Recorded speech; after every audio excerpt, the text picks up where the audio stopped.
Madison, hey, congratulations for being in this film, The Man in the White Van. Thank you so much. You know what? This has always been a creepy story, of an urban legend of sorts. But what initially drew you that you wanted to be part of this project? Yeah, well, doing something in the true crime space that, has this thriller element and a role that is really physically and emotionally challenging has been on my bucket list for a really, really long time. So when I saw the audition, I was just super excited. Obviously, like you said, it's a bit of an urban legend, so that interested me even more. Um, and yeah, I think just I really wanted to be able to portray Annie and in an honest way, in a way that was, did her justice, because it is a real story. What is the creepiness factor of a white van to you, in your opinion? Hmm. Well, I think growing up, you always kind of hear that urban legend of like, don't go to the white van. If somebody offers you free candy, don't get into their car. So growing up, it was something that my parents told me just don't go to strangers' cars, stuff like that. Um, but after doing the film, it kind of changed my perspective on like it just looming presence, and you don't know who's inside the van or the car. It doesn't necessarily have to be a van, even though vans are just kind of scary. But yeah, just a looming presence following you, and the idea that you don't really ever know who's in the driver's seat and why they're near you or if they're watching you. I think that's a creepy aspect for me. I found your performance fascinating because you mentioned that presence because the man himself probably wasn't even really there for you to perform against. So I feel like you were really performing against the band itself. What was that like itself on that production?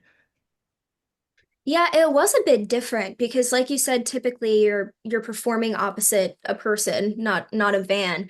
But I think getting into that headspace of the van itself sort of being a character in our story and just that looming presence, and again the idea that she didn't know who was in it or why it was following her, and nobody was listening to her, and it would just show up in places that she was.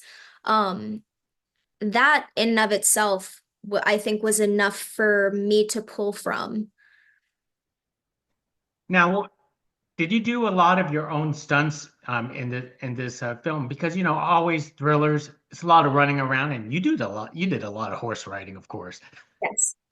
Yeah, I did all of my own stunts with the exception of there's a part where Annie falls off the horse, and the producers deemed that too dangerous for me to do in the middle of production. So we let our wonderful stunt actors take care of that. But yeah, I mean everything else, I don't want to give away too many spoilers, but everything else I did, and I'm a huge advocate of always doing my own stunts if production will allow me to. I think it helps so much with performance, and physicality is huge. So it can really help you get into the mindset of the character and make it feel real. One last thing, Madison. This generation, we get into with strangers and as with Uber drivers and Lyfts and opening doors with DoorDash as a stranger at the door, or even contact strangers on social media. What does this say about the younger generation today because due to all this technology? Gosh, I don't know. Maybe that we're a little bit too trusting. I think that the idea of having all this new technology is great because in a lot of ways it's a defense. Like in the 70s, there was no, oh, let me call my mom and tell her I'm running late. Let me call and say where I went. No cell phones, no tracking apps, nothing of that nature. So I think that technology makes the world better in a lot of ways, but yeah, of course there's always danger of you don't know who's on the other end of the phone. You can really never know that until you're face to face with them, and then sometimes it's too late. So it's definitely um, a statement to the danger that still exists today. Well said. Madison, thank you very much for speaking to us about the man in the white van. Thank you. Thank you so much. Thank you.